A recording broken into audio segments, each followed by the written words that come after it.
Bogart says it sounds good too. Okay. Okay. This is how we triangulate things. We ask multiple people, how do we sound? Do we sound okay? And then multiple people go, no. And we go, damn it. And then we fix it. And by we fix it, I mean usually I fix it. Yes. Because the dorks are like, it's just a headset. I can't change the volume. I'm fine, I'll do it. Jesus Christ.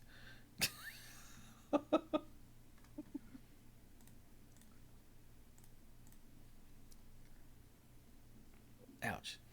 It is your first live stream in a long time. How appropriate that we're. For those of you that are watching this on YouTube who get this early bit, Jars, our artist, has joined us. Look, buddy, we're still using your pretty pictures, as they say here in the South, and I wish they wouldn't, but I can't stop them. And believe me, I've tried. I still love the map he made for the RPG. Just like, wow. That's the actual word.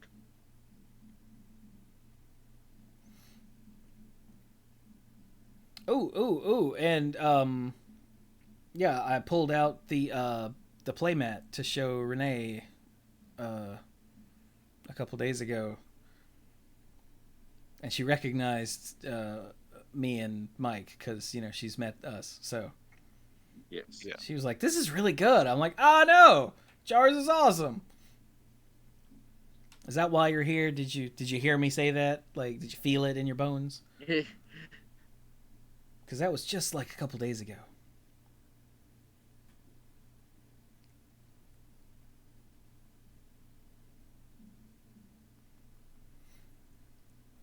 But all right. There was a disturbance in the force. Oh, yeah.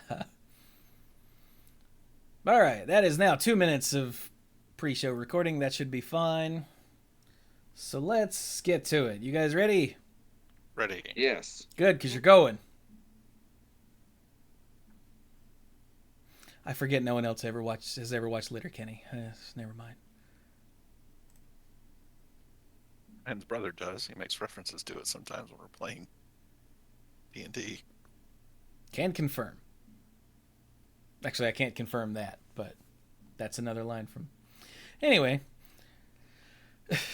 All right, here we go.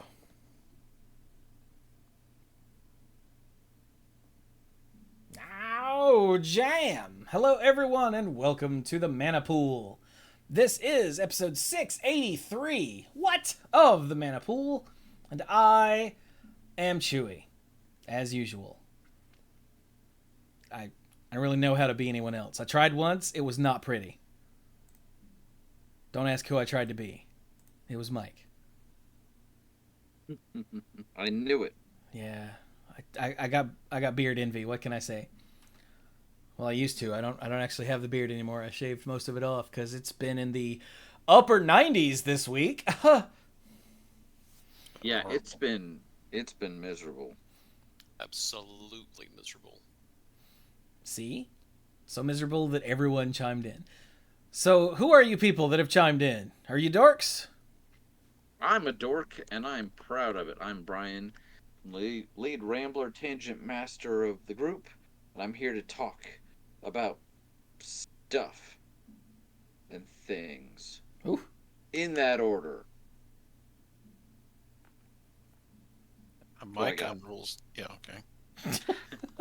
I'm Mike, I'm the rules guy and the game lore guy, and I'm here to talk about all and sundry in that order. And I'm Dirk, the self-proclaimed greatest man alive and moral compass of the group. And I came to kick ass and chew bubblegum, and I'm all out of bubblegum. That's weird, because I came to chew ass and kick bubblegum, and I'm all out of ass.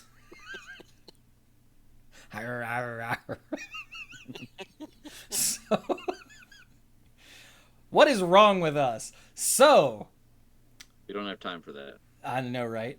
So, listeners, chat, everybody, viewers, I guess, because there's YouTube too.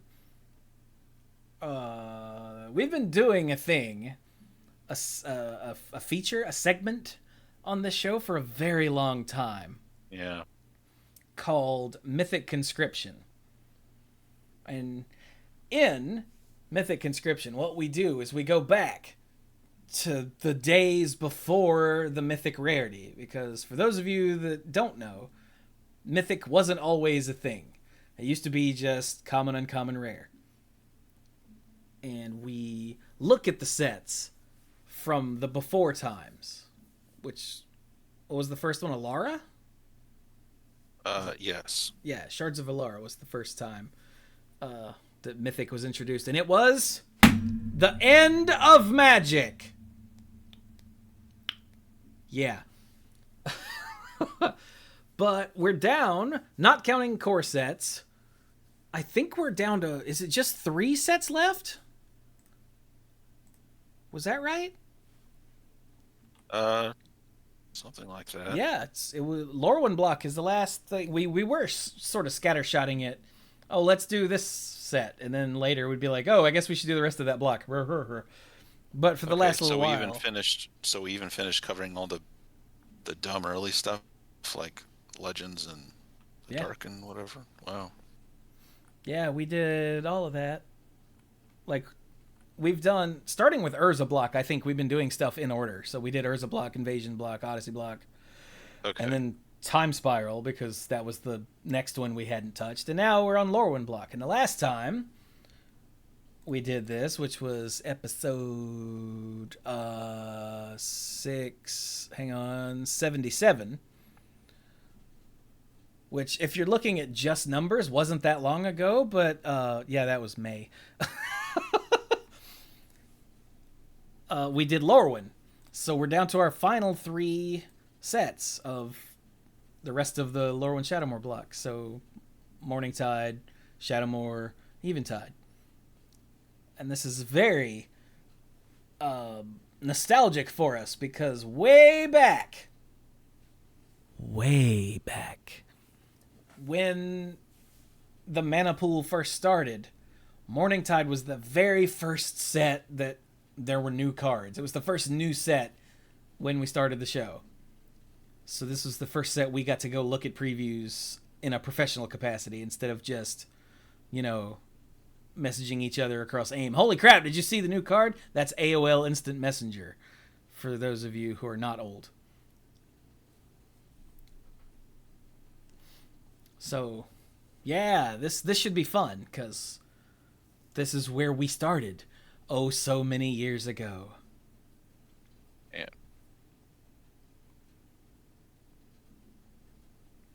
So, yeah. Should we just dive into Morningtide then? Yeah, let's do it. Ho-ho. Absolutely. This is the mana pool after all, so... Did I finish explaining Mythic Conscription? I didn't. We go back and look at the sets before there was a mythic rarity and try to determine... I left this part out. I got caught up in talking about the set. And try to determine which of the rares in that set, if any, would have been mythic if the mythic rarity existed at the time. Sometimes there are obvious ones, and other times we go through an entire set and like, are there any mythics here? Good God. So, let's see how Morningtide fits. So, as always... Wait, are there any tutors? Are there any cycles we need to worry about? It doesn't look like it. I don't think there are. No, I think this was it's a little too tight for weird cycles. Set. Yeah. Can't even tell if there's a... This was see one. So remember how they used to do big set, small set, or big set, small set, big set, or whatever? This block, Lorwyn block, was big set, small set, big set, small set, because why not? Yeah, and it was a big shakeup, and it was the end of... No, this one wasn't the end of Magic, but... Yeah, this was the first time they really messed with the structure in earnest. After they had it established. Yeah. Right? Like, Yep. They hadn't even done the big set, small set, big set yet. That was later, wasn't it? I think. I thought they had. Yeah, no, that was later. That was Zendikar World Right Cries of the Eldrazi, where they Ah, did big, small, Right. big. Yeah, and then later they did it with Avacyn Restored, as Jars just said. Mm-hmm, mm-hmm. Yeah. So yeah, they had established the big, small, small, and then stuck to it until this, as far as we can remember. Cold Snap sort of was in there, but it wasn't part of a block, so we don't really count that. Uh, Yeah, it was like just like a supplemental in between thing. yeah. So all right, what do we have in white? Like I think our first the blue. thought is probably like the Revelark. That's what I'm drawn Yeah. to. But as always, the question is how much is of that is us, relying on how things played out historically. Because I'm looking at the rest of white here, and there's some interesting cards here, but I think this is the only one that really saw a lot of play, especially in what modern, right? But Um, or extended. extended. I think this was still an extended card. Yeah. I no, I don't think it's just its reputation. I think the effect and the power level of it and the flashiness of it is enough um, to make it It for is real. quite flashy, and it Hmm. is undoubtedly powerful. Why don't you break it down for like what it is, just in general, and then what it does, like why that's important. So what it Okay, is almost a biblically accurate angel. It's just missing all the almost. eyes. Yeah. So this is a pretty freaky art. But supposedly they knew that this card was going to be powerful because they had this art and they had art for an uncommon, and when the art was originally switched, and when they figured out, oh, this is the one that people are going to be opening boosters for, they switched the art. If you can believe, both of them were elementals, both of them were kind of abstract, so the flavor could fit for either one of them. And at some point they were like, no, this is more iconic. So, but go ahead. I had forgotten that little factoid, Ryan. Thank you for sharing it. Yeah, I had too. I'm fond of something. Jar said it's the one with the sheep. The one with Giant. Oh, it gotta be something else. anyway, one of us will Anyway, look it up. Keep going. yeah. Keep going. So Revelark is an elemental. It's got plenty of wings, so it has flying. It costs 4 and a white for a 4/3 with flying. Um, and it has the evoke ability that showed up on elementals, many elementals in this set, where you can cast it like the evoke ability is an alternate casting cost. And if you cast the elemental that way, then it enters the battlefield and then you sacrifice it. And Immediately. yeah, all of them have an enters the battlefield or leaves the battlefield triggered ability. So evoke on these ones is used to just have another cost where you can just get the ability. For Revelark, the evoke cost is actually more expensive than the regular casting cost. The evoke cost is 5 and a white, one more than the regular casting cost, because Revelark has a leaves the battlefield ability. So when you use the evoke, you get that straight away. And the leaves the battlefield ability is a doozy. When Revelark leaves the battlefield, return up to 2 target creature cards with power 2 or less from your graveyard to the battlefield. So you can immediately revive 2 small creatures when Revelark leaves the battlefield. Yeah. Yeah. And that could be leaving the battlefield for any reason, meaning going to the graveyard, going back to your hand, going to exile, and it opened up some really combo-rific stuff. Yeah. The fact that it can only get back small creatures is the restriction, because without that it would obviously be problematic. But it's not as big a restriction as you might think, because first of all, a lot of small creatures are utility creatures, so you can do a lot of good things with that. And then second of all, not all small creatures are small creatures.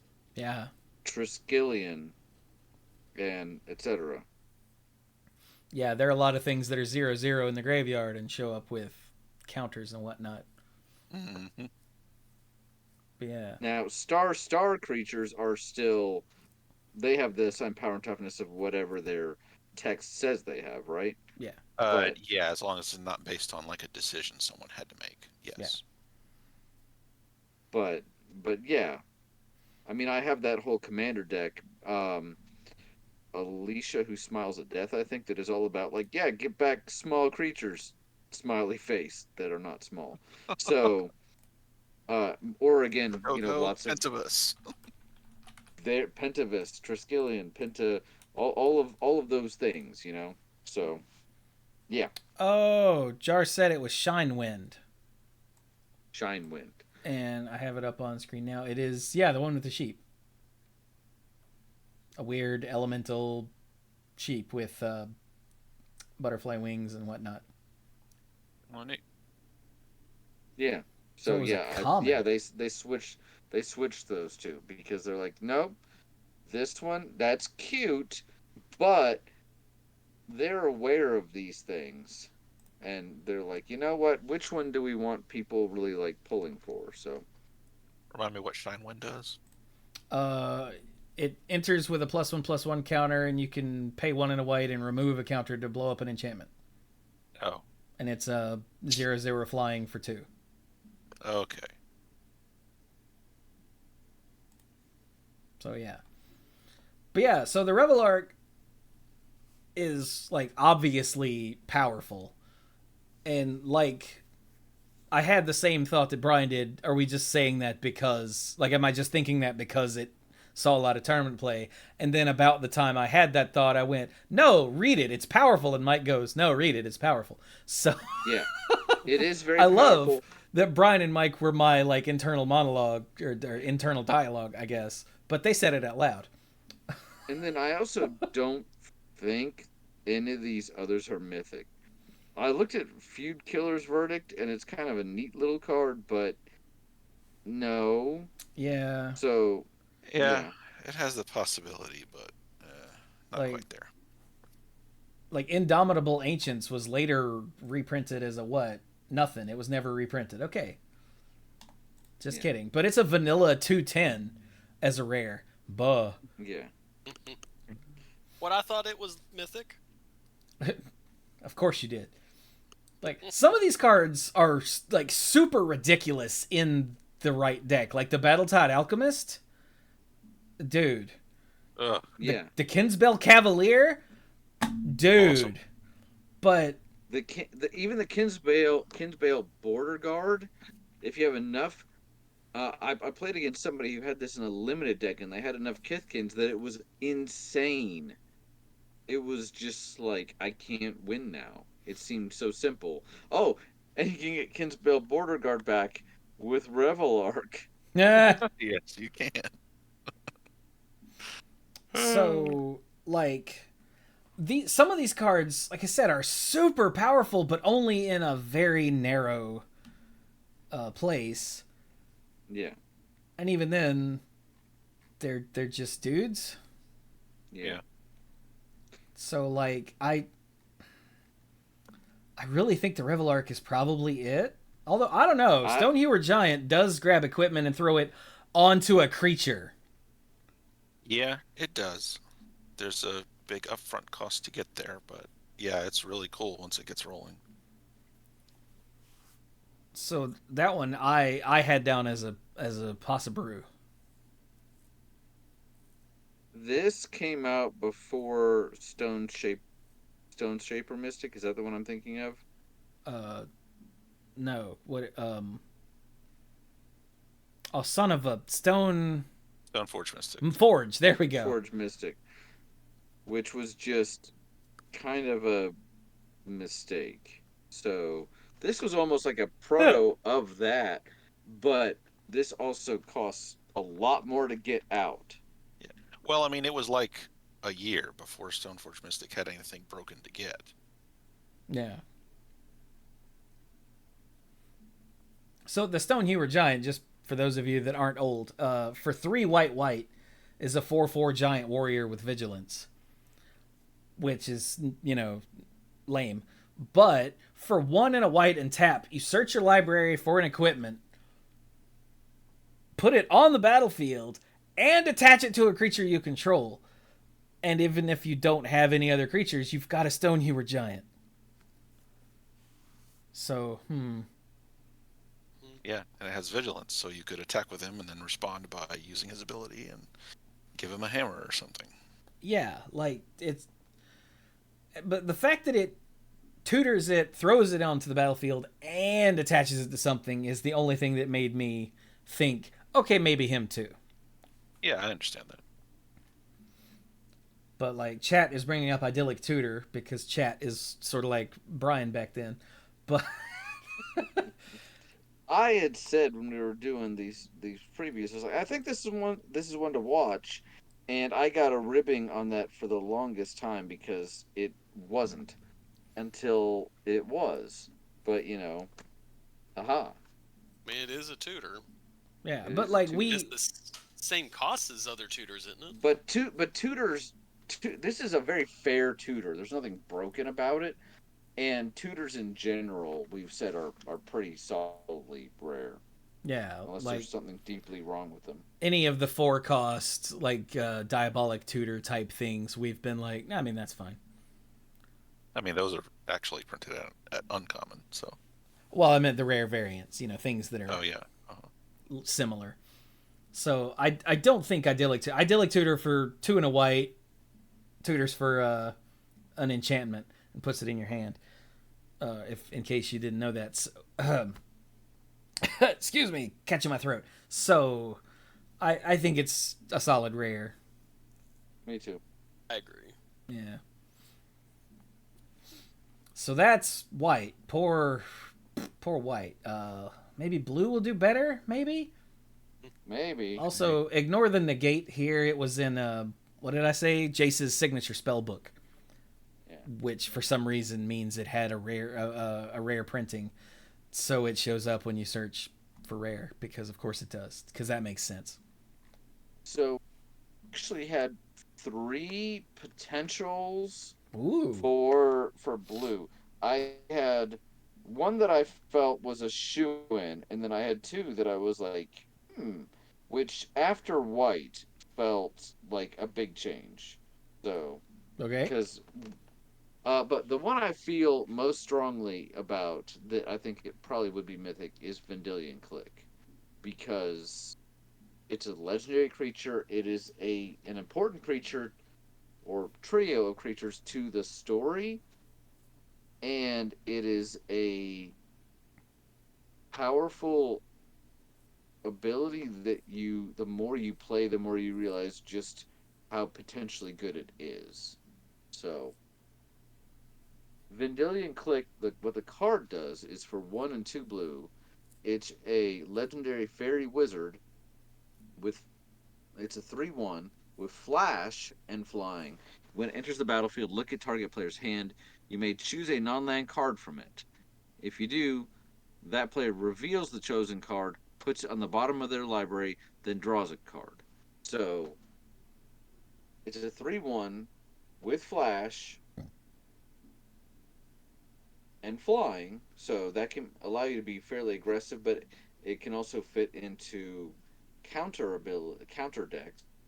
Plus, we talked about how crazy some of the fairies decks were already. Mistbind Click, looking at you. It's a good teaching tool for newer players to realize just how powerful looking at somebody's hand can be, and then making the right decision about like what do you remove, understanding they still then get to draw a card, but this is still a powerful card. And then in terms of the story, the clicks in Lorwyn are sets of fairies, born 3 essentially triplets at a time, and they accompany each other throughout their entire lives. And this click was assigned by Una. Yeah, Una was like the goddess of the fairies, kind of, sort of, that had a lot to do with the whole of what was going on in Lorwyn. to oversee some of the most important things and some of the most important people leading up to the Great Aurora. So they figure in very importantly to the story. So important character, powerful card. That's my little speech. You guys can weigh in. Yes. I think it does have, in terms of our definition of has a big impact, can have a big effect on the battle, on the game itself. I kind of lean in that direction. That, I mean, you get to look at their hand. It's a flash spell, so just out of nowhere, you get a creature with flying that looks at someone at your opponent's hand, and you get to be like, yeah, that's going to be a problem by. Yeah, it's blue discard that's better than discard because it puts it somewhere where they can't easily get to it. Yeah, because they don't shuffle their deck when it's done; it goes on the bottom. Yeah. So like, yeah, this one was an easy yes. And again, I had that thought. Is it just because it's like historically awful for people? But no, it's Legend does have some weight behind it. Like being a legendary creature, legendary blah blah blah, does have some weight behind it. But in this case, it has very, a very good ability attached to it, along yeah. with some other things, and it's not expensive. No. Yeah, like the And fact that the Vindicate, you can abuse it with champion and whatnot, or just by bouncing it with whatever, however they used to do that. I don't remember, but this was like a problem in tournaments at the time. Oh yeah, this got played. So like Yeah, it was as a staple always, in like legacy control and tempo decks for a while, even. yeah. So like as always, I have to go. Is that why I want to say that? But in this case, no, I don't think that's why. I think it's just legit ridiculous. And they, again, and Brian pointed out, I didn't even know this, that it was a huge part of the story. So, yeah, I think this would have been a mythic full stop, end of sentence. Great. The other two I had question marks to, and I'm curious to get your opinion on, are Supreme Exemplar and Notorious Throng. And the Supreme Exemplar simply from being the holy cow, look at that. That's really kind of like a big, awesome sort of thing. Yep. But it is fairly vanilla. So I was curious to get your opinion on it. I just got a card, but just real quick, this will not take long. For 6 and a blue, it's an elemental 10/10 with flying, and has champion and elemental. So as it enters the battlefield, you need to exile another elemental creature you control, or another elemental. I guess it doesn't have to be a creature. Tribal, haha. Exile it, and then when Supreme Exemplar leaves the battlefield, you get the other thing back. It's like O-ring your elemental until this goes away. Yeah. So it's just a big dumb creature.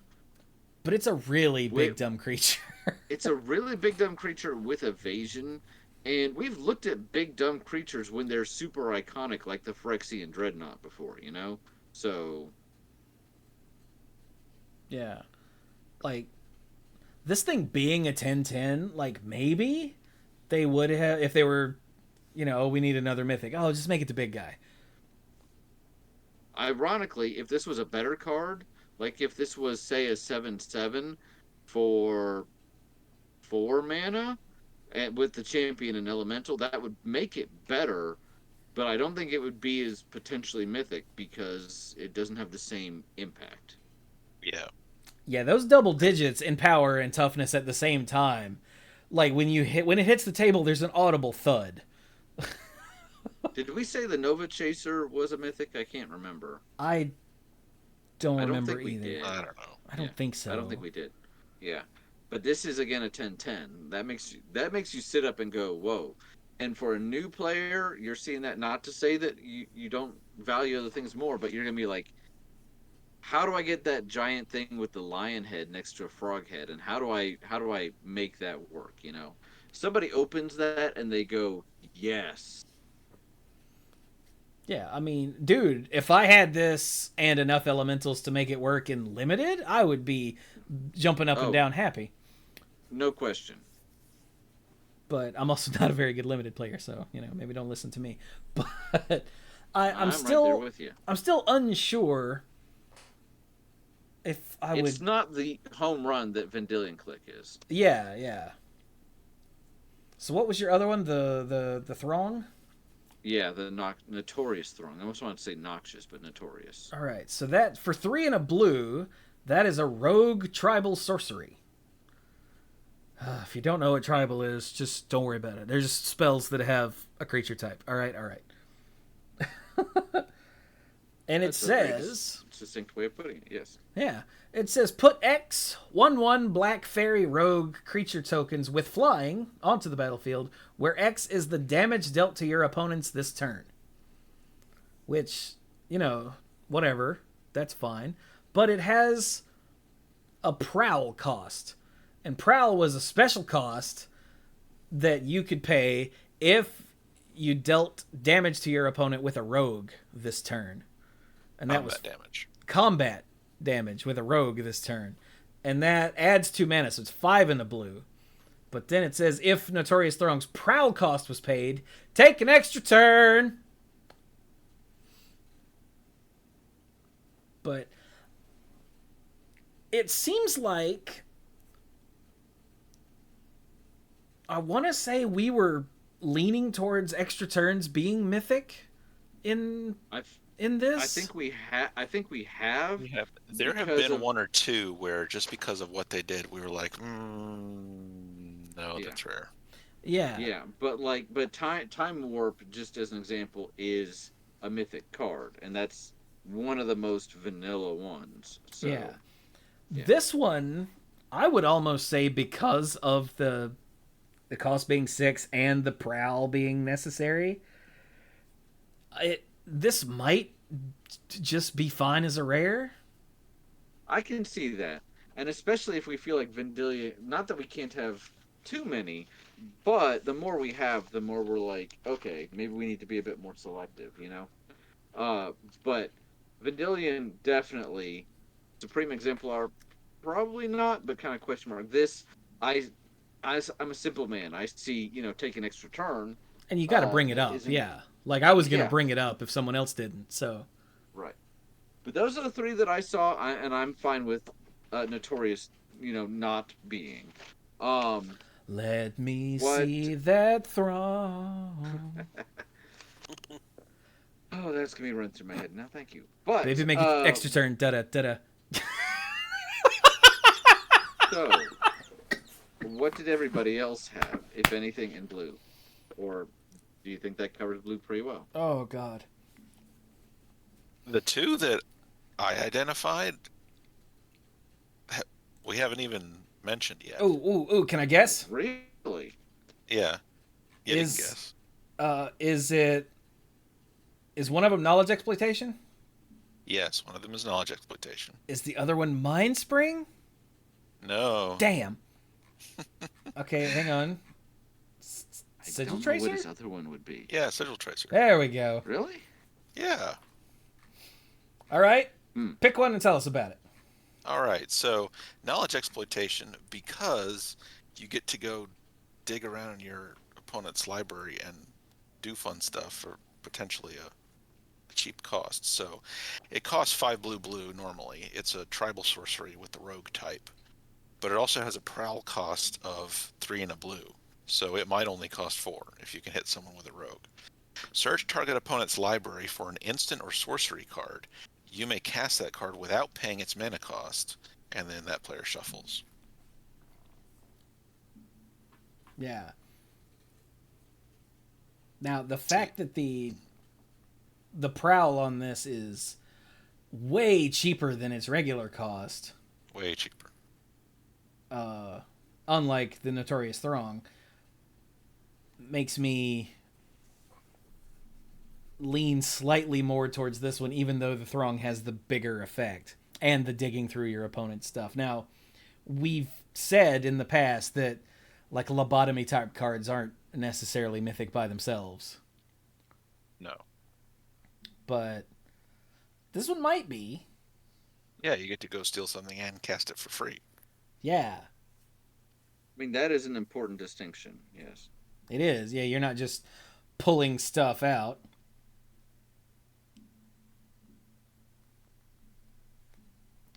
And so they can't have it, but which is what lobotomy does, and it's like, that's fine, whatever. So yeah, I can see that. Also, chat brought it up earlier too. Okay. What do you guys think? So after white, this is like a plethora. I mean, it's blue, Yeah. Yeah, and I chose Sigil Tracer because it's repeatable spell copying effects. It is, but it's got some setup to it. It does, but I mean, these were tribal sets. There were plenty of creatures to back it up. So Sigil Tracer for 1 blue, it's a 2/2 Merfolk Wizard. The ability is pay 1 and a blue and tap 2 untapped wizards you control. Copy target instant or sorcery spell. Doesn't have to be yours. You may choose new targets for the copy. Yeah, and since the Sigil Tracer itself is a wizard, this could just say tap another untapped wizard you control. Yeah.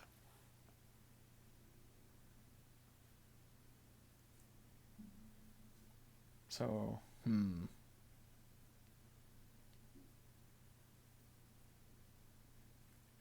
I think if it...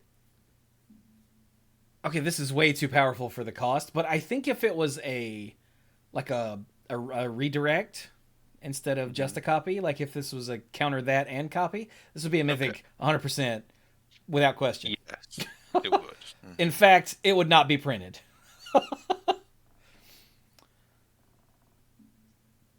So, I don't know why I brought that up, but just for power level's sake, like, that's too good. That's obviously stupid. That would be mythic if they ever printed it at all, which they wouldn't. But just copying, I'm not sure. I see why you brought it up. Mm-hmm. Dementor said, weren't the blue tokens for the set Merfolk wizards as well? Yeah, I think so. Were they wizards? Probably. I thought they were. I can't remember. Because I know that the fairies were rogues, which and all had flying, so that's why Prowl was so good. Yeah. There were also fairy wizards and other things. The tokens? tokens? Keep in mind the first... Oh, sorry, you were talking about tokens. Sorry, I was talking about tokens. The first set, Lorwyn, was very focused on the race creature types. And there's a lot of that here too, but this was a set that really Morningtide really focused on the job creature types. Much more than previous sets honestly had really done in the past. Like, that was one of the defining characteristics of this set, So. Oh, Chifuji mentioned does the fact that you can use the ability the turn you play it matter? Right, that's not a tap ability.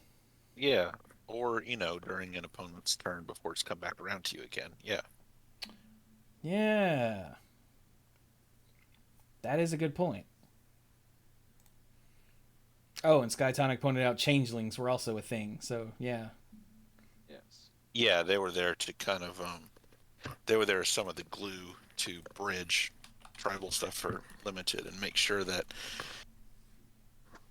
you had enough things to choose from, even if you didn't open many things that just sit on the type line, wizard or rogue or merfolk or whatever. Right. They're also there to ruin every trivia question ever. Yes.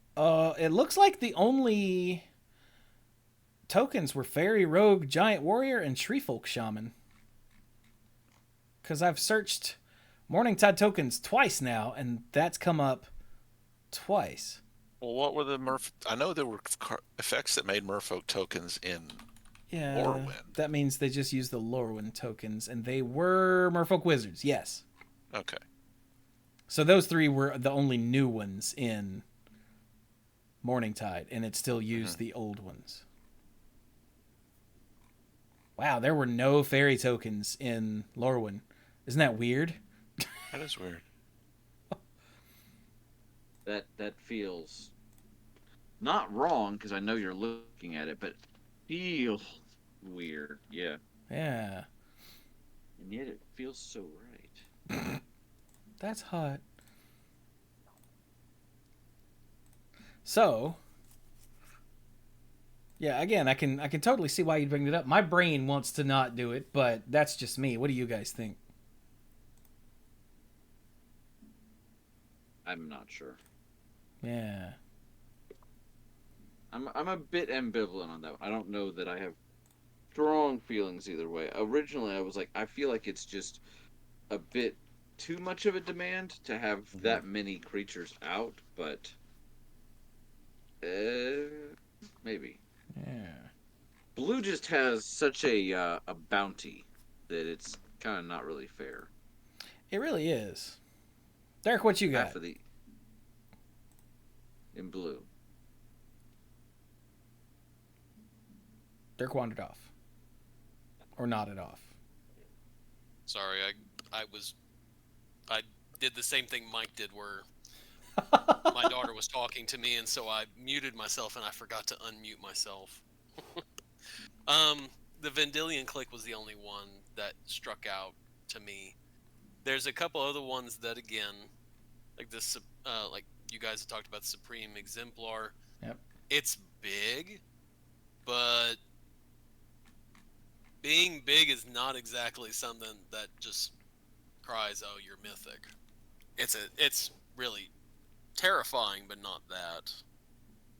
It's a step in the right direction, but it's not the end all be all. Mm-hmm.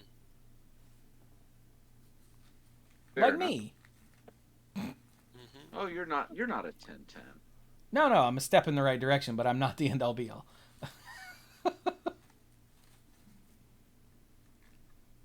Huh.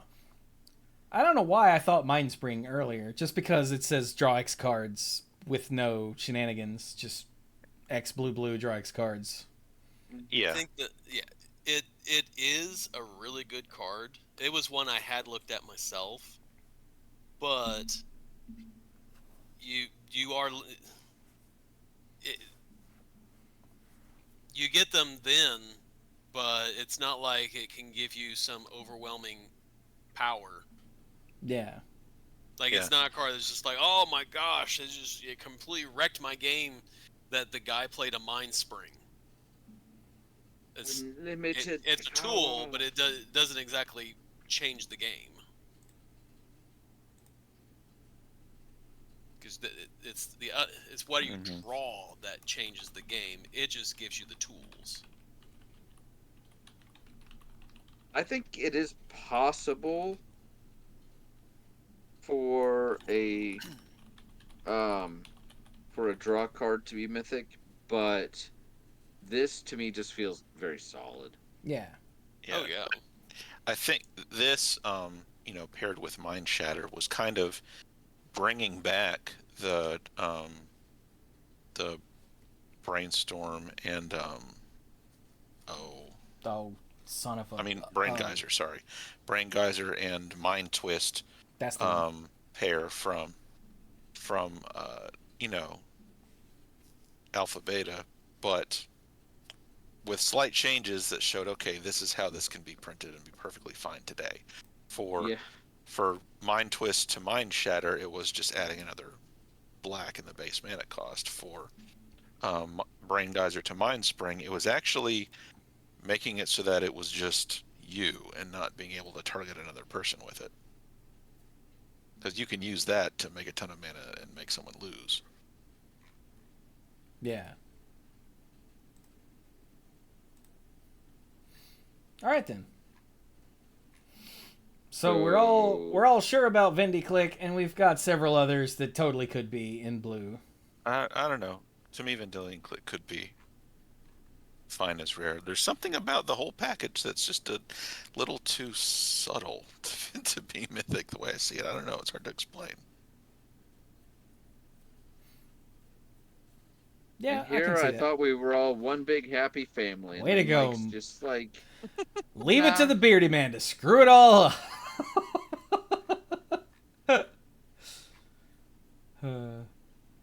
All right, so we got the Vendiclick that most of us are a slam dunk on, and then several others that could be, depending on how many they wanted and how they were feeling at any given moment. But not Declaration of Not. No. Nope. All right, so black. Yes. I feel like there's one that's really obvious, but not in the way you might be thinking. Mm-hmm. And that's Marilyn. I mean, Marilyn is obvious to me, but I think there's so many things going on here. If you didn't think it was mythic, I think we were actually going to have a disagreement. So, and you'd probably have to be like, Chewie, you all right? Yeah. So, Marilyn of the Morn Song, for one black, is a legendary elf wizard. She's a 2/3, and that's where things stop being weird. Players can't draw cards. What? Yeah. At the beginning. Creature ever. Right? Sorry. At the beginning of each player's draw step, that player loses 3 life, searches their library for a card, puts it into their hand, and then shuffles. So instead of drawing at all, like, it just says players can't draw cards, not players skip their draw step. Like, yeah, there are no card draws. You get 1 tutor a turn, that's what you get. And I guess if you have tutors in other cards, like if you had Marilyn out, you could play an idyllic tutor and go get an enchantment. Yes. Like you could play land search or things that hunt up creatures and put them in your hand or onto the battlefield or whatever. But you couldn't play. I mean, you could play it, but Mind Spring wouldn't do anything. Yeah. And it's honestly really kind of interesting. Oh, that's a nice consecrated sphinx you've got there. Not that that existed at the time, but you know, all the card draw shenanigans, just nothing. And you know, the phrase "you draw a card" is unequivocally one of the most important, most powerful things you can do. Yeah, draw a card. At least on this show, we refer to it as the magic words. Yeah. And this just shuts that down. It replaces it with the tutor, which is great, but this really messes with the whole game. Yeah. Yeah. It changes the game you're playing on a fundamental level. And Marilyn of the Mornsong is again one of those characters that's very important to the story, blah blah blah, which gives her a little more mythic weight back in the day. Yeah. At the beginning of the Lorwyn novel, you see Marilyn, and you don't know why, because it's almost a throwaway scene, and then it focuses on Rhys, who, you know, later becomes Rhys the Redeemed and all that sort of stuff. And and then you meet Marilyn and you're like, I don't get it. Except that the Vendilion Click is hanging around her, and toward the end of the series, why she's important becomes so much more obvious. So, yeah. So, mythic, 100%. Cards mythic, the story, the personality, what she means to the story is mythic. Just right off, just boom.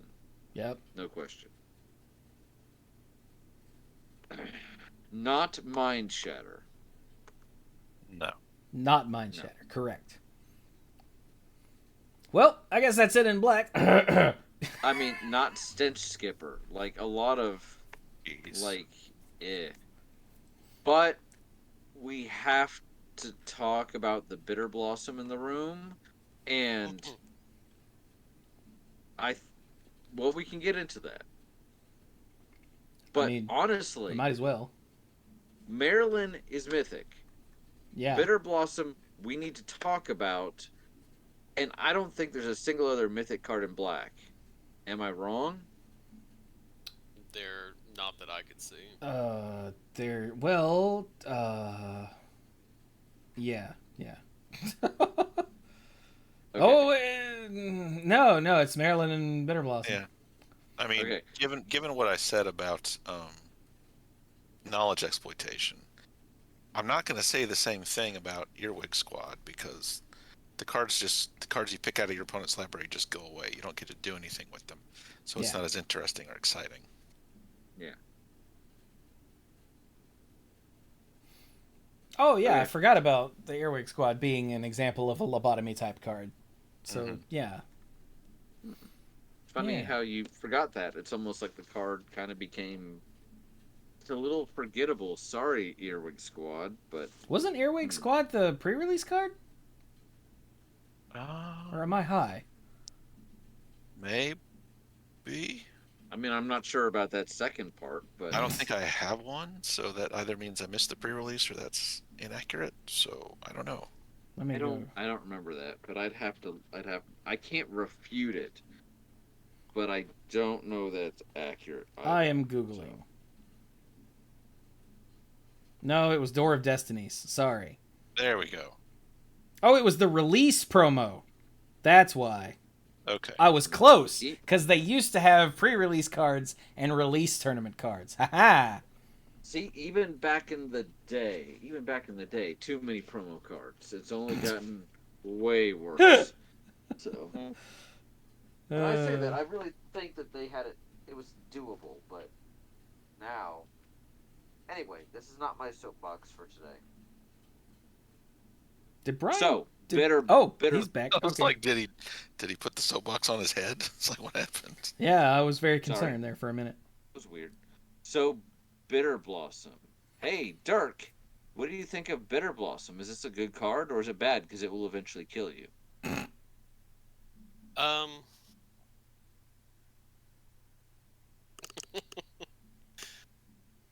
I don't really have much to say. I mean, it's constant source of creatures. Not just any creatures. A thing you need to remember about Dirk was never a tournament player. No.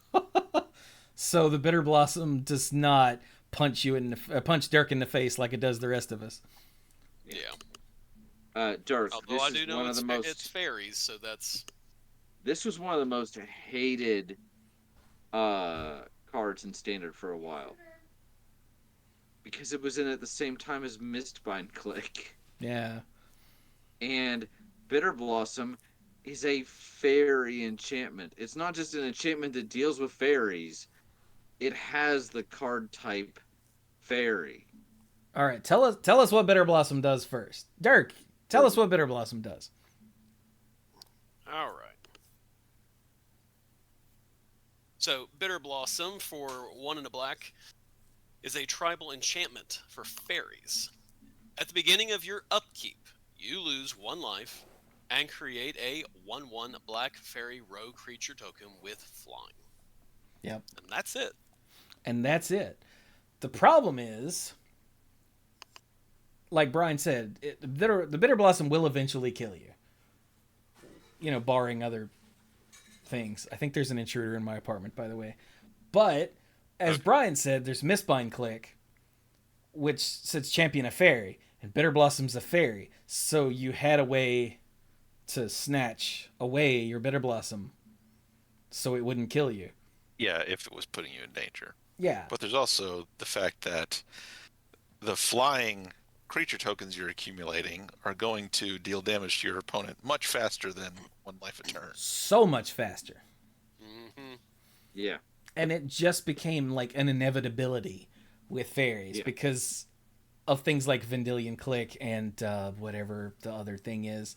You couldn't build up a defense against the damn fairies because they would take it out of your hand or counter it with the whatever the Yeah. counter fairy was. Spell Stutter Sprite. That's the one. Thank you. But yeah, like end of your draw step, Vendilion click you. Like, let me see what you got. Yeah. Yeah. And so, like, fairies were a deck before Morningtide, but when Bitter Blossom came out, it was just, now it's the deck. Mm-hmm. And the Vendy Click also pushed it like way harder into overpowered. So, yeah. But at the time, you know, you read it and you're like, oh, just in a vacuum, you know, without thinking about the full blue-black fairies builds that are possible, you read it and you're like, oh, it just gives you a creature every turn and pings you. Okay, it's like not as good as drawing a card. Got it. You know, thinking of something like what's the take damage, draw card, black enchantment? Phyrexian Arena? Arena, that's the one. Thank you. It's like, oh, it's like Phyrexian Arena, but worse. Got it. But no, it's like Phyrexian Arena, but kills your opponent directly. Yeah. You don't need to draw all the cards if the card that you've already played kills them. Exactly. It is a minor investment for you. It is 2 mana and 1 life a turn for a steady stream of creatures. Yeah, just 2 mana. That's one of the biggest parts. If nothing else, usually when you get recursive creatures, what does it usually say? Like if it's something that comes back from the graveyard to the battlefield or whatever, it's usually like this creature can't block, or it has haste. Some of the red stuff is like this creature has haste because they don't want you to block with it. You could be trading, if you can't swing with these, you could still be trading 1 life to stop, like, I don't know, taking 10 in the air from a Supreme Exemplar, or 7 or whatever. You're trading 1 life for whatever, however much damage they'd be dealing to you normally. That's a win. Yeah. It was on the day 0 ban list for Modern, if I remember correctly. And it took quite a while for it to become legal in Modern. I had to step away for a second. Are we still on Bitter Blossom? Yes. Yeah, just finishing up. Yeah, let me double check. I think it was day 0. Mm-hmm. Modern, yeah, Bitter Blossom was. And I remember when it they made it legal, I was like, because I had 2 or 3 copies in some stupid Casual Fairies deck that I didn't like playing because it wasn't any good. So I took that deck apart and went down to the card shop and was like, Randy, give me money. And I got money. Nice. 2011 was when Modern started and it was banned, so in August, and then it was unbanned in February of 2014. Mm-hmm. Yeah, so it took them. It took 2.5 years for them to be like, it's probably fine. And it turns out it was fine because they never rebanned it. So.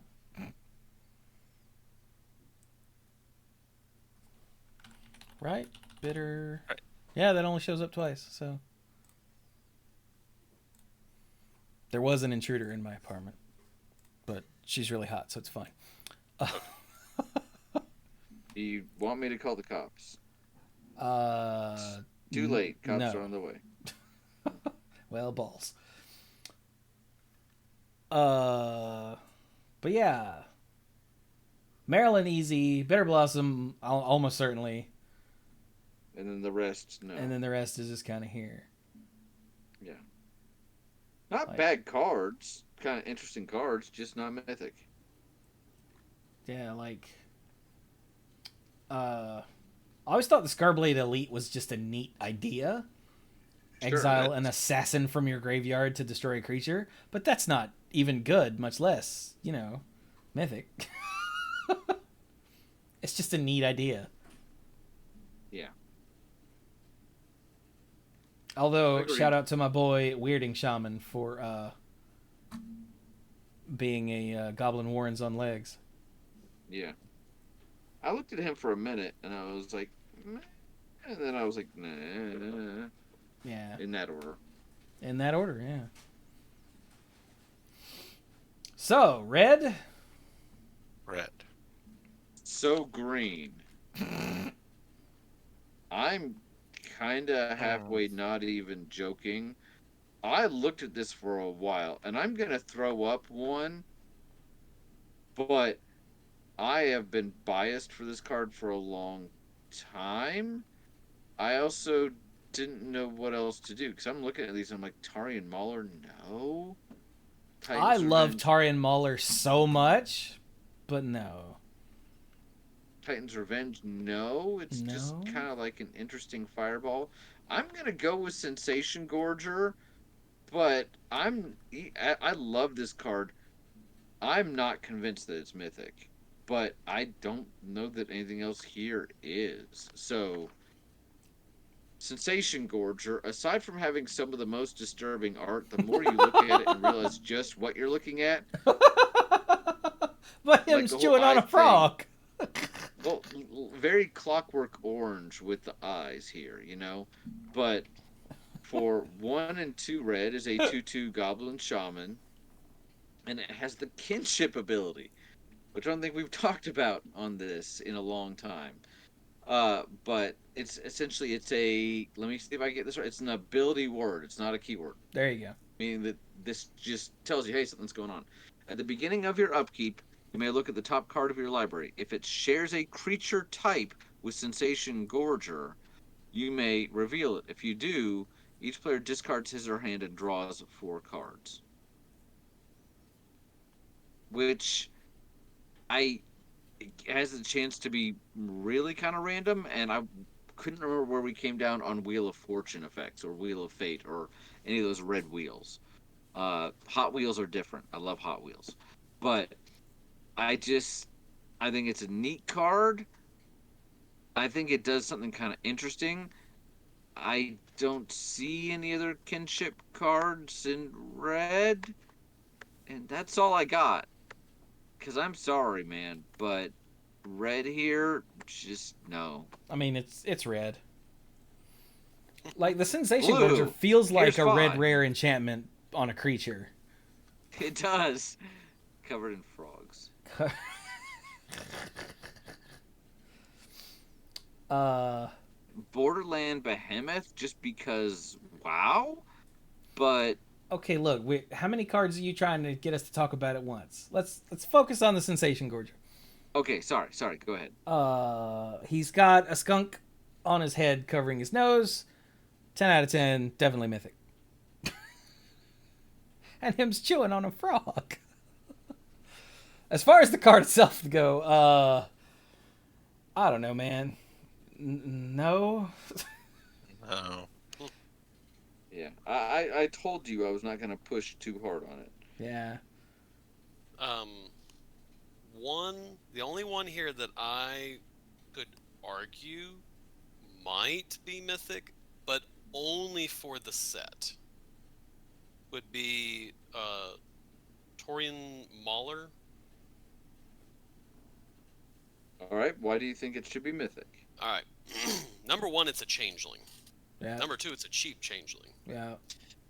All right. So changeling means that all the rogue spells, anything and everything that says creatures of this type get this ability, he gets it. If a rogue, something happens when a rogue hits a player, it's rogue. Okay. And whenever an opponent casts a spell, you may put a +1/+1 counter on it. So if your opponent plays spells, it gets bigger. And it gains any and all whatever tribal abilities are out there. No matter what tribal ability it is, it gets it. Yeah, but I mean, changeling itself, you can't say is mythic because it's like it was on all kinds of cards. Well, yeah, that's why I gave the disclaimer for this set. Yeah. Yeah. But like that's the only one I would argue potentially would be mythic of these that I saw. It is mostly a very because of shallow the changeling pool. ability that it has. and Like- that it gets bigger when your opponent plays spells. Yeah, like I love Tarian Mauler, as I said when Brian rattled it off earlier. It since Dirk didn't bother to read the card, it's a 2/2 for 2 and a red. And when an opponent plays a spell, you may, it's very important, you may put a +1/+1 counter on it, and it has Changeling. It's very simple.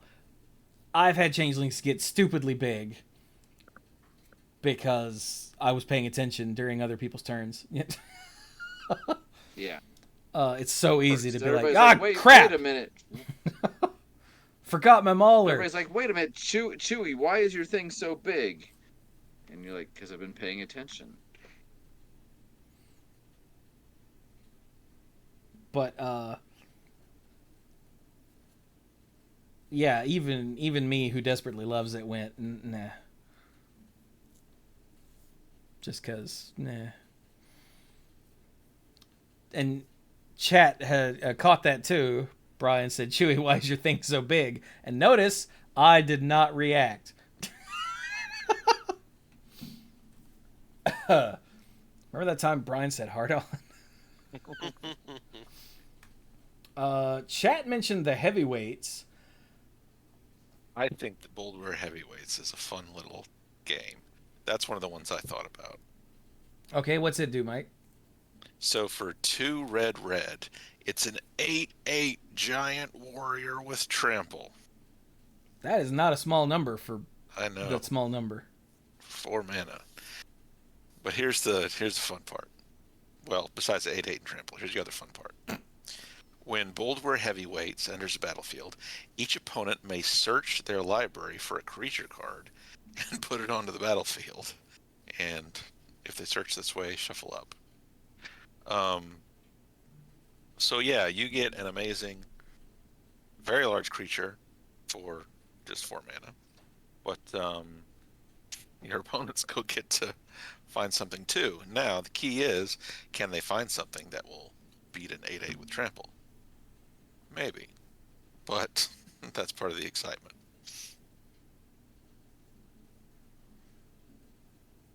I like Faceless Butcher. Weirdly, I could see them making this a mythic just because of that fun little mini game there. You know, I'm more drawn toward that, I think, because it does something kind of unique. You know, it's very tempting worm-esque, except it's potentially more of a drawback than tempting worm. Well, depends on what you got in your hand at the time, I guess. But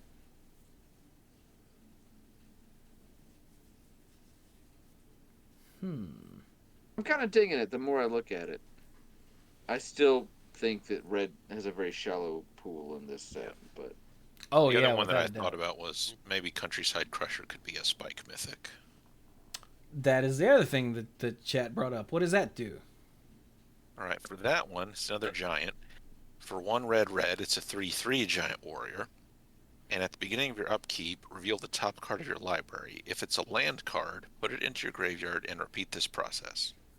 So you just keep going, just dumping lands into the graveyard. But the other ability, whenever a land card is put into your graveyard from anywhere, put a +1/+1 counter on Countryside Crusher. Yeah, this is one of those, like, all right, I have the, like, 4 or 5 land that I need. I don't ever need land again. I just need fuel. Plus, my dude get bigger, dude get bigger. yeah. I've heard this compared to, like Charbelcher before, which I not in a like oh this is the next coming of it, but in a similar like red all in, you know, kind of strategy. And I remember looking at so many crazy brewed up deck lists that tried to just make a stupidly big number with Countryside Crusher as soon as possible. Yeah. They were deeply inconsistent, of course, all of them, but Well, naturally. it's fun to think about. Yeah. it appeals to the imagination. Go big or go home. Like, go really, really, really, really big.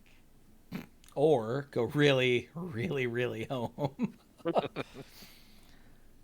Yeah, since you described it as a spike mythic, I think this might be it. For some reason, you saying that made it click.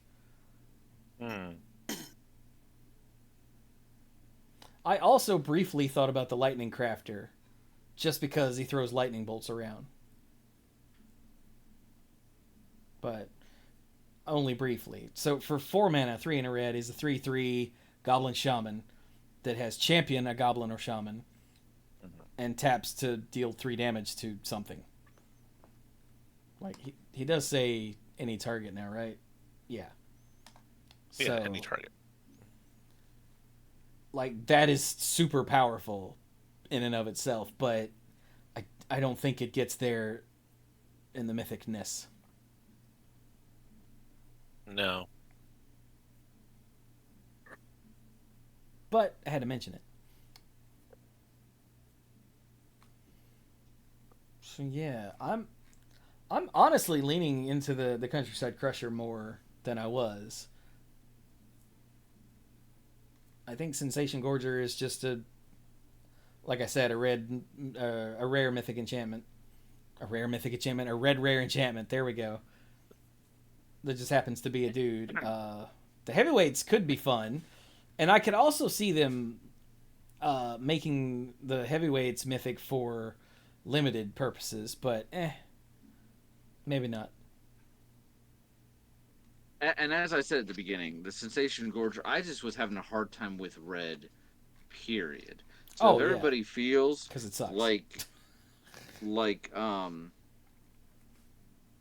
heavyweights and Crusher are mythic or potentially mythic, I can get down with that. Yeah. Okay. Just not the Vengeful Firebrand, because just not. Nope.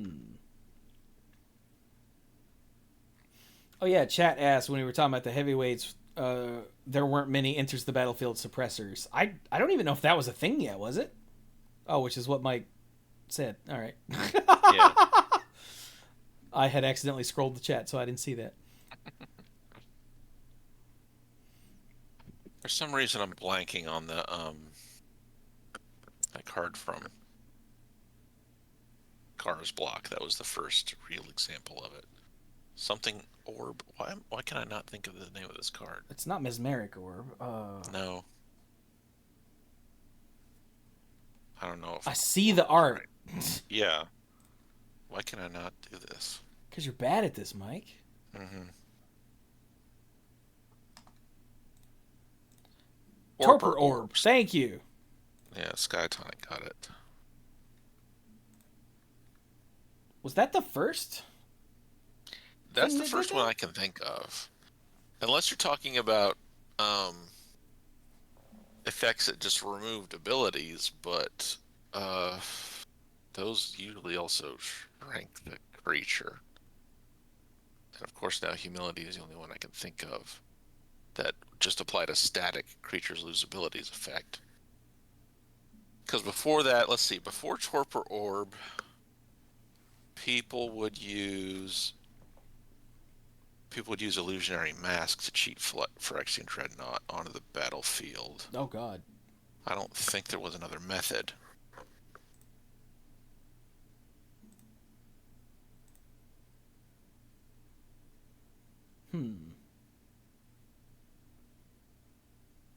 Anyway. Sorry, we got off on a tangent there because red is so awful. Yeah. So green? Yeah, are we good on red? I am. All right. Yep. So green. What are we thinking in green? I think it's more interesting than red, but I still struggled to find one that I was like 100% absolutely behind. Yeah, I don't Should we? Good. I don't really have anything. I want to talk about Reese because in blue I was like, yeah, Vendilion Click, and in black I was like, yeah, Marilyn. They're super important to the story. And again, for the first Lorwyn book, you're really kind of led down the path of Reese as the protagonist. At least he's a lot of the focus, he's a lot of the perspective, you know? And then later it shifts, but he's a main story focus. Was this a mythic card? Oh. No, Because I Reese has don't always feel been like it is. horribly underwhelming as a card. Right? So, okay, for 2 and a green, he's a 3/2 legendary elf warrior, which, alright, that's fine. When he attacks, you get 1 life for each elf you control. Alright, there's some elf life gain, that's cool. And then you can pay a black and sacrifice an elf to regenerate him. Oh. Which is fine because fine? it helps protect him, but it's nothing is exciting about this guy. Like for a Johnny, you're like, okay. For a Timmy, you're like, eh. Yeah? And for a Spike, you're like, no. Just no. I mean, elf decks are a thing. And he's not played in any of. Yeah, that's a big thing. So, like, if they were gonna make him a mythic, it would purely be for story reasons, but I don't think they would, because the card's so blah. I mean, I can get behind story reasons, but that can't be the only thing. Like, yeah, if you took a vanilla 3/3 and you made him a story creature, I would still be like, it's a vanilla 3/3. Unless it's a 3/3 for like 1, I'm probably not gonna be like, yeah, that needs to be a mythic, Yeah.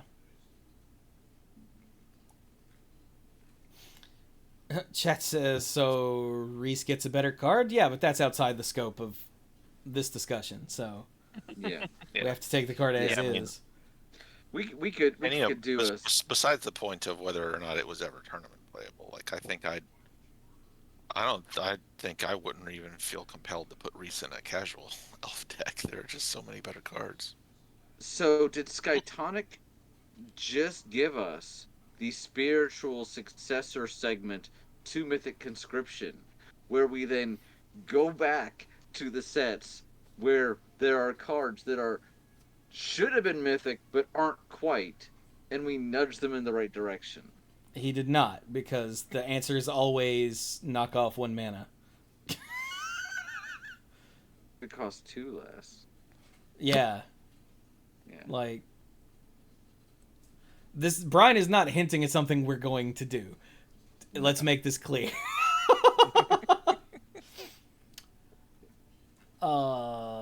Chat also brought up Scape Shift, which I mean, that's another one that I feel like history would say yes.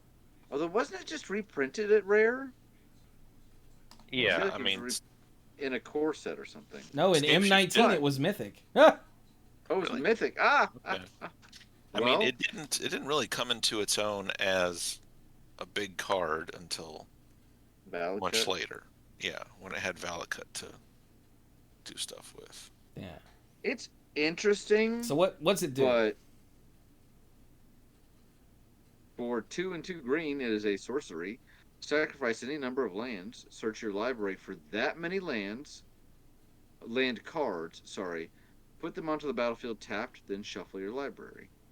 So, if you think about it, like, what was it? Crop rotation does this for a single land for a single green. So this is a huge effect potentially. But in a lot of decks, you're either just not caring, or you're fixing your mana, or you're doing something stupid. Like getting a Tolarian Academy, whatever. So there's like no middle ground with this. I don't I don't know. Again, I feel like given the benefit of knowing sets that would come out 2, 3 years later, that's one thing. But at the time, I don't think so. Yeah. Because like by the time M19 was printed, and this was reprinted at Mythic, like Valakut was a thing, right? I think so. Yes. Yes. Okay. Yeah. I have no concept of the passage of time, so I had to double check. So like there was a known thing to do with it, but at the time it was just mostly fixing, you know. I guess I actually have no idea what anyone used Scapeshift for before Valakut. I don't know. Like just removing the lands from your deck so you didn't have to fool with Countryside Crusher. I don't know. I don't know unless some people tried it in some particularly goofy Tron builds. I really don't know. Yeah. So I just it doesn't without shenanigans it doesn't really do anything. It's really like Brian said, it's just a scaled up crop rotation and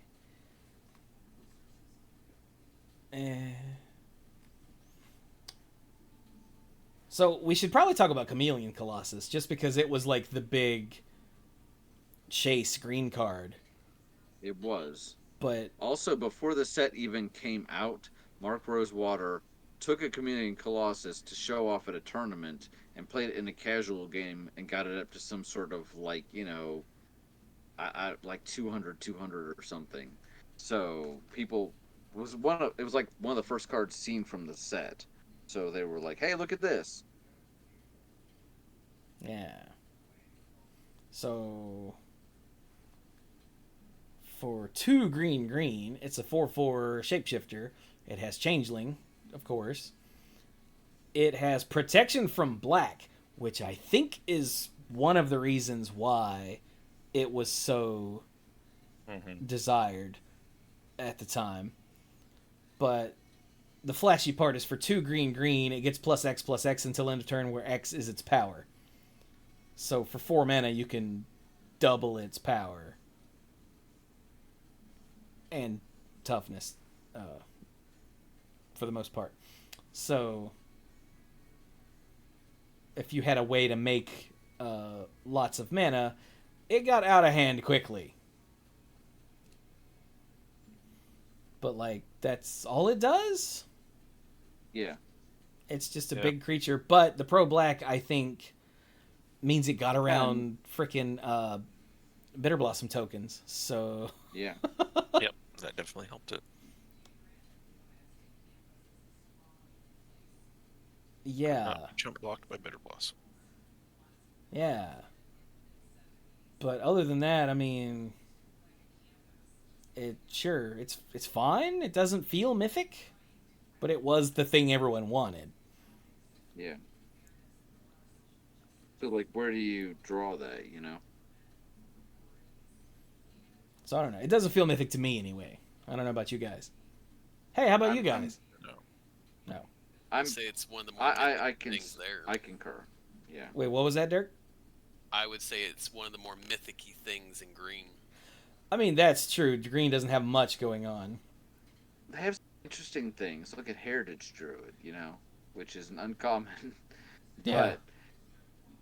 But I looked at Guiltleaf Archdruid and dismissed it, and then came back later and was like, you know what? Maybe. Because what it represents and the effect it does, if you ever get there, it's kind of like Hearthstone when I played a million years ago, and you would finally get all the mechs to assemble the like Voltron type thing, and like it's not going to happen like 9 times out of 10, but dang it if it isn't cool. So the Guiltleaf Archdruid is one of these cards that really kind of pushed the subclass, so to speak. It was the Druid specific card.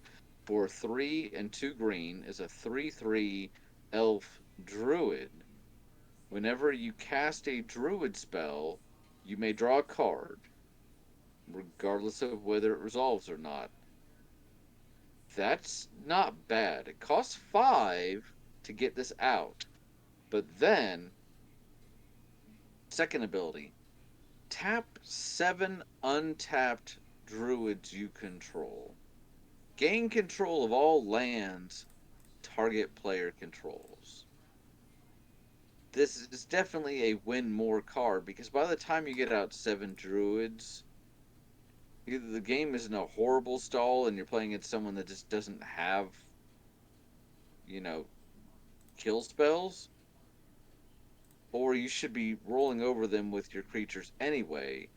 But the ability to be like, you literally have no lands, and it's a potentially repeatable effect. This to me felt very Voice of the Woods, which I always thought was a really cool card. So this is meaner. I would like to point out there were no tokens in Lorwyn or Morningtide other than the Shapeshifter token with the Druid type. Yeah, so you had to work for it. So you had, the only way you could do it was with changelings or actual druids. Like, you couldn't set up some way to make a lot of tokens. So was this a good card? I don't know. Was this played competitively? Absolutely not. But it's a big effect. It is a massive effect. Yeah. He's not wrong. This is the first one that I'm really, again, I initially dismissed it. I'm thinking maybe. I'm happy to hear you guys' thoughts, but I'm thinking maybe. This is your opportunity to speak. I agree with you. Yeah, just on like sheer size of the effect, I think you might be right. I glanced over it myself, but I never came back to it. But I think you might have have turned me, sir. You're right. Dirk, what do you think? You're the greenest man alive.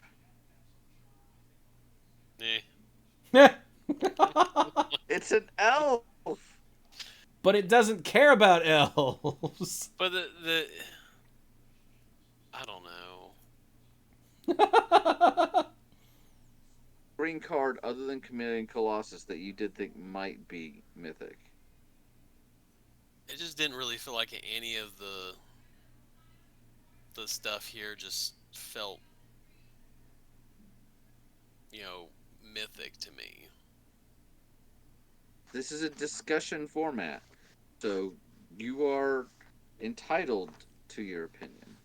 I mean, I didn't think anything was mythic until I got brought around to the druid, but yeah. I mean, the druid does have high potential. I will say that. Taking somebody's lands is a something. They took our lands. That is a Dirk seal of approval right there. Taking opponent's lands is something. They don't get them back, do they? No. I mean, at the end of the game, but otherwise, no. Yeah. No. Chat also mentioned cream of the crop, but I'm just gonna go ahead and nah at that. no. Solid It doesn't green. even put the cards into your hand. It just Yeah. rearranges them. It just, yeah. So 1 and a green enchantment. Whenever a creature enters the battlefield under your control, look at the top X. You may look at the top X cards of your library, where X is that creature's power. If you do, put 1 on top and the rest on the bottom. I mean, yeah. That's just it sets up your Sensation Gorger really well, but otherwise. Also, I desperately love Leaf Crowned Elder. Oh, yeah. Just because of the sick Tree Folk effect. For 2 green, it's a Tree Folk Shaman that's a 3/5. So 4 mana 3/5 Tree Folk is completely standard. But it has a kinship ability. At the beginning of your upkeep, you may look at the top card of your library If it shares a creature type with the Leaf Crown Elder, reveal it. You may reveal it, and then you may cast it without paying its mana cost. Whoo! But again, that's not Mythic. It's just awesome. If you're playing Treefolk. Or I guess Shamans. But since Treefolk are usually beefier. Wasn't it in one of the Duels of the Planeswalkers games? I think so. I think that's why I love it so much.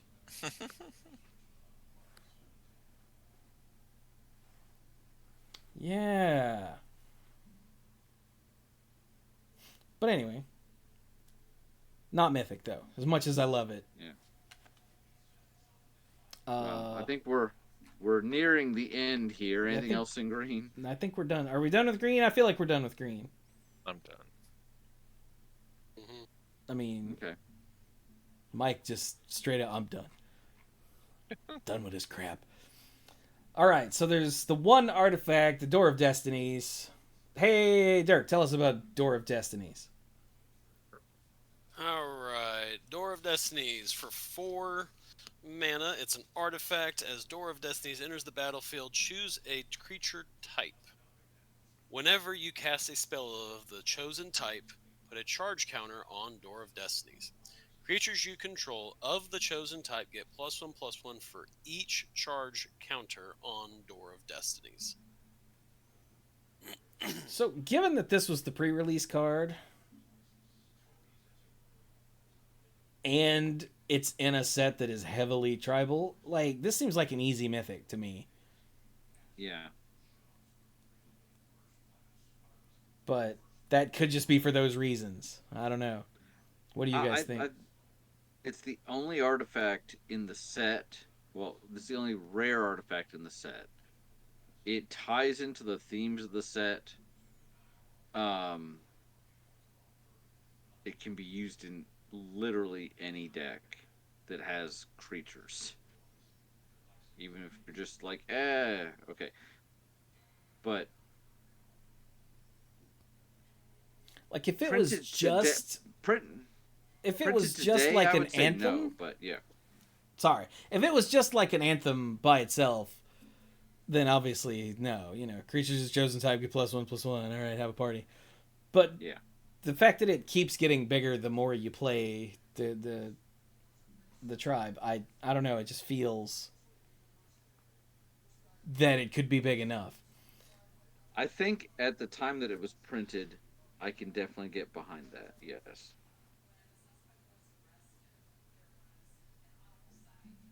Mike?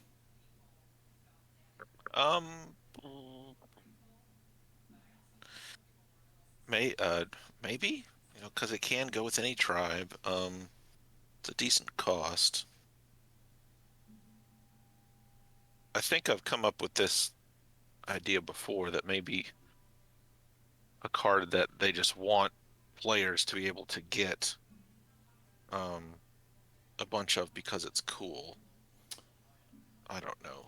Huh. Maybe it wouldn't be. I mean, but that's not anything mechanical with this. I think the last time I brought that up was because it was a card that was, we were talking about the Grandeur cards, and they were specifically meant to be best when you had a full set of them. So, right. I don't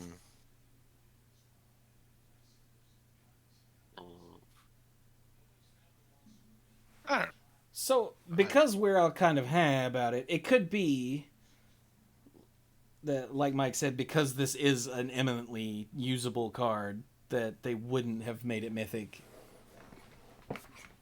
This might be giving them credit that we're making up, but it could be that they would have left it at rare, as Mike said, to get it in more players' hands, because it's not like it's powerful. It's not going to be a chase card.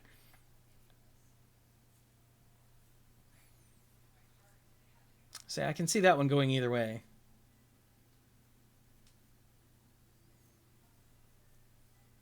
Now that Mike has brought that up. I don't know why that changed my mind, but Alright, so there's only 4 cards left, and they're lands. And I think 3 of them are pretty easily not Mythic. right? Um, Okay, yeah. 2 of them are really easily not mythic. The rustic, I don't even know how you say that word. Klachen. Klachen? Klacken? Clachem. Release the Klacken! And the murmuring bosk. Oh no, I was gonna say the Primal Beyond. Are Yeah, both. it's definitely The rare. honestly, the ones that just make mana to me, I'm like, they're good, but they're just basically I like dual lands. Yeah, well, the Murmuring Bosk is a tri-land. Like, before that was a At a thing. time when that's true. This was one of the first ones, wasn't it? And it has a basic land type. Yeah, it actually has the forest type. Yeah. It's different. Okay. So, So Primal Beyond and Rustic Klacken are rare. Rustic Slash Klacken. uncommon. but yeah, so Murmuring Bosk is a rare land with the forest type. But then it's got us other nonsense. It says, as it enters the battlefield, you may reveal a tree folk from your hand. If you don't, the Bosk enters the battlefield tapped. Which, you know, is fine as a drawback. It's only moderately obnoxious. But In these sets, Lorwyn and Shadowmoor, there were several lands like this for the different main tribes. But then it has a tap ability to add a white or a black to your mana pool. Hey, that's us. And take a damage. So it was a forest, so it made green mana. And it was a black-white pain land at the same time. And this was huge at the time, just for the utility in the one card. Yeah. Because this was not a thing that you saw ever. And still really isn't. Like, this thing in forest has nothing to do with what the rest of the card does. Mm-hmm. Other than, you know, make flavor flee.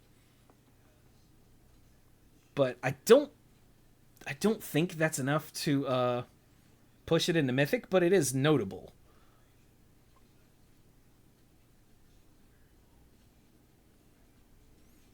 But then there's the Mutavault in the room. Yeah. Which This would be another spike mythic. You might go, oh, it's just a manland. But it's a manland that everyone played all the time. It didn't matter. I mean, as fairies especially, but it didn't matter because it was so dang efficient. Yeah. So it taps for a generic mana, and you can pay Comes one. in untapped. Yeah. What? It doesn't come in tapped. It doesn't come in tapped. There are a lot of things this card doesn't say. But it taps for generic mana, and you can pay a generic mana to make it a 2/2 with all creature types until end of turn. Like,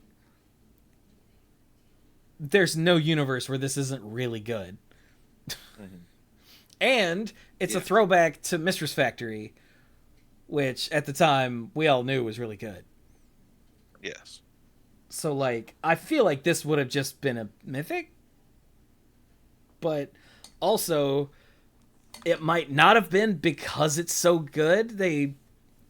There was a period where they were like, we're not gonna make just the chase cards mythics. I don't know what happened to that stance, but you know. I feel like we've tried to address that before, but we don't really have any good answer. Yeah. So, like, this is one where power level wise, I could totally see them going, that's a mythic. That card's stupid. But then also, power level wise, they might be like, that's really good. Let's leave it at rare. Because that was a thing they did for a while. So they said. So Mutavault's going to depend on, as far as I'm concerned, it would depend on, like, the WotC mindset at the time.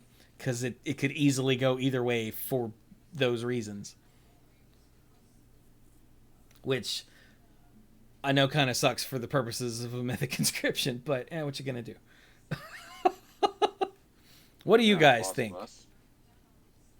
I since we used the phrase Spike Mythic, I have some issues with that, but I can't deny that I think it's something that they would consider doing. So I would argue it's not in what they set out to do, but they have Oh, certainly evolved their opinion of what they were going to do over time. That's for sure. dang sure. So, And chat thought it might have been printed at a Mythic. It was not. It was reprinted in M14 as just a rare. And the Commander Legends Battle for Baldur's Gate as a rare, too. really? So that second one's very recent. Yeah. It's not. Their opinion is not controlling here, but it is. That does lean I me mean- more towards not Mythic then, seeing that it's been reprinted as not Mythic so recently. Huh, how about that? Very recent.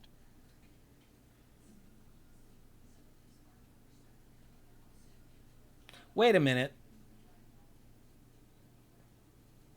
What? Commander Legends Battle for wait. Baldur's Gate. What was that? That was a command. That was. Was that a booster set? I don't remember if it was. I think it was. I think I bought a couple boosters of it last year while we were in Maine, just to kind of be like, "Hey, look at that." Okay, no, it was a set that was designed to be drafted. Okay, got it. Okay. Just making sure, because if that was a just sealed product, yeah, if If that it- was just Commander decks, then the rarity doesn't matter. the No, literally George doesn't says it was matter. in the party precon. Wait, say that again. Jar says it was in the party precon. Ball. So it wasn't in the set proper. I mean, it's impossible to know what's in a set nowadays. I mean, I know that's the damn truth. Well, hang on. Let's. Does that? How do we do that these days? I guess we go to Scryfall is how we do that these days.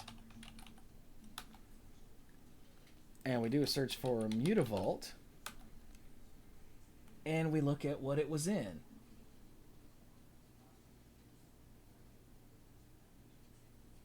It just says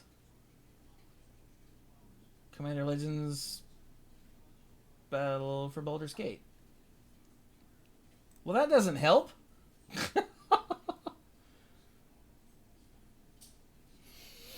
Yeah, especially Commander sets. Like, it is, or Commander-centric sets, because they tend to lump it all together, the precons and the whatever. Which is why we don't know anymore. We just, as Mike said, it's impossible to know unless you're hardcore keeping track. Mm-hmm. That has not been us. Yeah. So, all right. Even so, it was printed in 2014 after the Mythic rarity was a thing as a rare. So I still think that leads me to think that they might lean towards not Mythic for that one. and I know that the jaded part of me says, "Oh, they know that it would be big, so they'd want to do it as a mythic." But I would hope that this is enough utility. This is enough of it's a very good card, but I would hope that they would keep it as rare. I would hope in my heart of hearts they'd be like, you know what, this is fine as a rare. This is fine. You know, but maybe that's just wishful thinking. Yeah. The jaded part of my brain about Wizards of the Coast these days is very loud. I'm trying real hard to fight it back, in case you can't tell.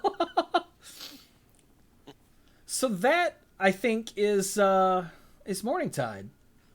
I believe so. God, there's so many cards here that I just desperately love. That are absolutely not Mythic. Yeah, but remember, this is not a, hey, what are the good cards? This is, what are the mythic cards? And those are not necessarily the same thing. It's true. I mean, there's sometimes overlap, but Like Revelark. yes. And Vendiclick. But then you've got Marilyn, who is not good, but is mythic. So there you go. Dear listeners, let us know what you think of all of these, of course. Did you know? I'm sure you did, but I'm going to tell you again anyway. We've got the Mana Pool Discord. It's not a Patreon Discord. Like, it's free for all of you to join. The link is down in the description or show notes, or you can go to themanapool.com, which is a link tree these days, and you can click on it from there. We've got that's the preeminent way to join the community these days, and we love it. I love it. The dorks don't really fool with the Discord, but I live there. Yeah. There's a Mana Pool channel. You can hop in there and be like, I think you guys are dumb because, you know, Declaration of Naught is obviously mythic. And I'll be like, okay, buddy. Like, Get off his meds again. I tried to make Declaration of Naught work. I failed. It would take a better person than me, I guess. A more determined person. I don't know, I kind of gave up. and that's saying something because back then Brian was a more determined person. It's true. I don't know what's happened to me. You got old, man. That was... When did this set come out?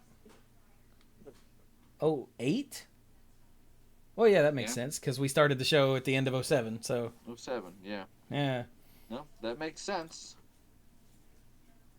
God, we've been doing this Ravage forever. your time. And if the... You know, this occurred to me a while back. If the world hadn't ended and completely shot us in the face for our... You remember how we never used to miss shows, ever? Yeah. Like, it had to be a world-ending affair for us not to do a show. Now, if someone, like, stubbed their toe, we're like, yeah, let's take the week off. Like... It's all because the world ended. And sort of sapped all of our wills to live a little bit. But we would have been well over 700 by now. Well over. Isn't that weird? That's weird.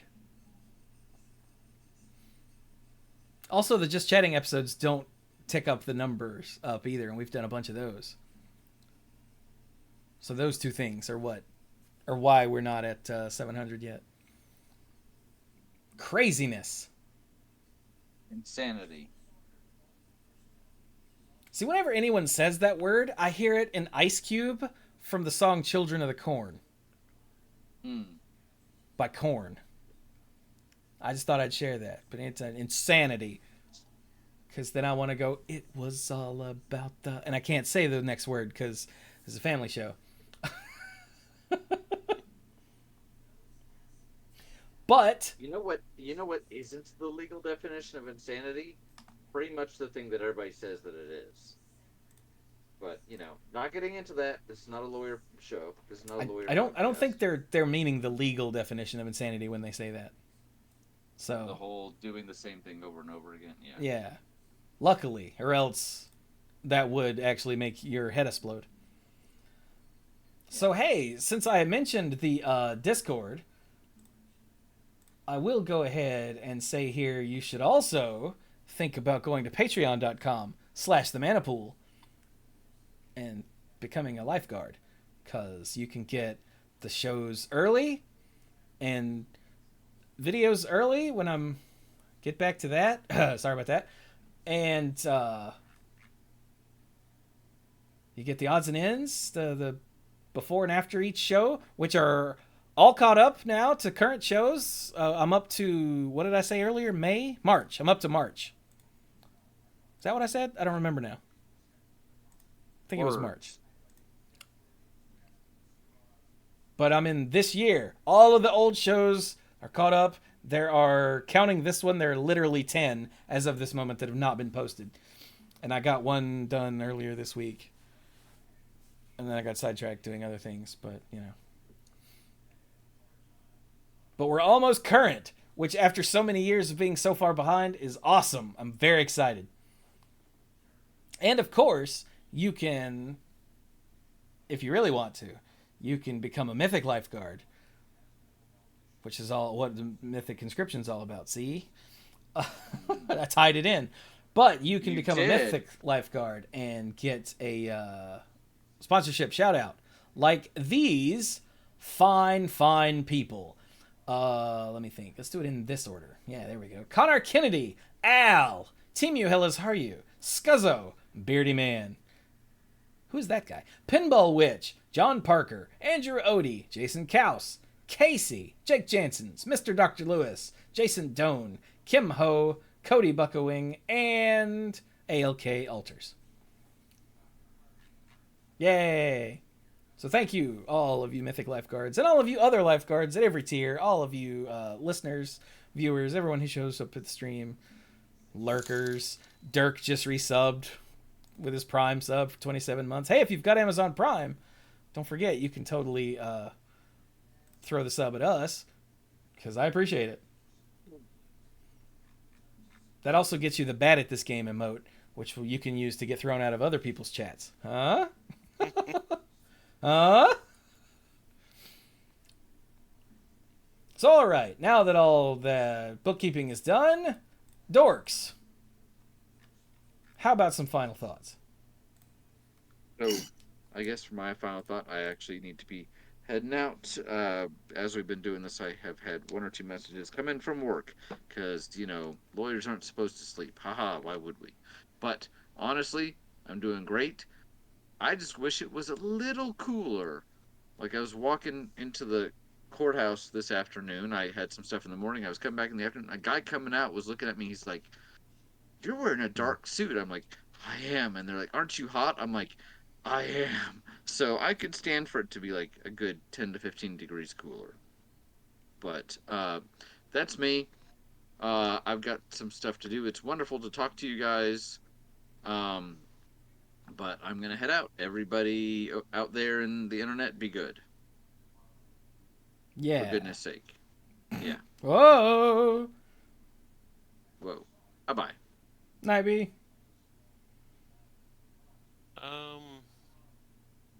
Trying to think. I told the guys about the trip to Wilmington. That was a lot of fun. I think you can hear that in the odds and ends. Do what? Said you can hear that in the odds and ends. Yeah. Patreon.com/themanapool. I think the thing that's sort of going on with for my final thought is as the summer begins to wind down, I'm trying to see if we can do some family stuff. So aside from the trip to Wilmington that you can hear in the odds and ends, other big thing is we got a chance to go to the Museum of Life and Science and got to do lots of fun stuff there with the kids. Hey, where's that? In Durham. Okay, that's what I thought, yeah. And they got a lot of really cool interactive stuff. We took my oldest and my youngest, and we got there around 9-ish, and by around noon it was like, okay guys, we need to go eat lunch. And all of them, because they were with their cousins as well, if the honest truth is, if we just sat there on chair, all of them would have just played till about 9 in the evening. Like, they probably would have been closing, been like, "You guys have to leave," and the kids be like, "But we still want to do this stuff." Like, it's a really fun place to take the kids. Nice. And they really enjoyed getting to be there with their cousins and try all the interactive stuff. And yeah, that's sort of been my final thought, is just as the summer winds down, it's all right, what can I do to keep the kids occupied? What can I keep them busy with, and so on. So I'm kind of ready for the summer to wind down so I can go ahead and get ready for the coming school year. Like, I'm actually kind of excited for it. I'm hoping this will be the last school I have to leave and transition to. I'm about tired of job interviews and stuff of that sort. I am thankful that I did interview for my job my new job, and I got it early in the summer because moving out when we moved out to Thomasville, I didn't get that job. I didn't get a job out when we first moved out there until early August. That was one of the most stressed times in my life. Was, do I have a job? We just moved out, just bought a house. Do I actually have a job that will be able to help pay the bills? And finally got a job, and I don't want to have to deal with that stress again. So hopefully this is the last school I will be having to interview for. Fingers crossed. Hopefully. Hopefully. Yeah, hopefully. So that ends my final thought for the evening, and with that, I bid you all adieu. Good night, everybody. Night, yo. Good night, Derek.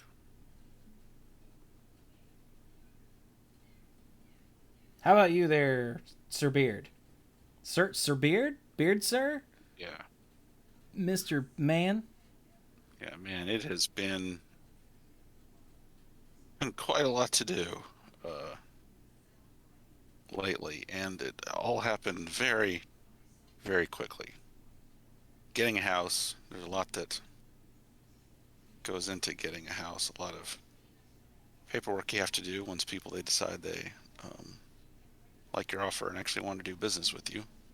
So that's what we've been doing since like Sunday afternoon when we found out we were good to go. Nice. Yeah, we were like, Mike, you all right? You haven't responded to any chats. And he's like, yeah, we bought a house. I was like, excuse me, what?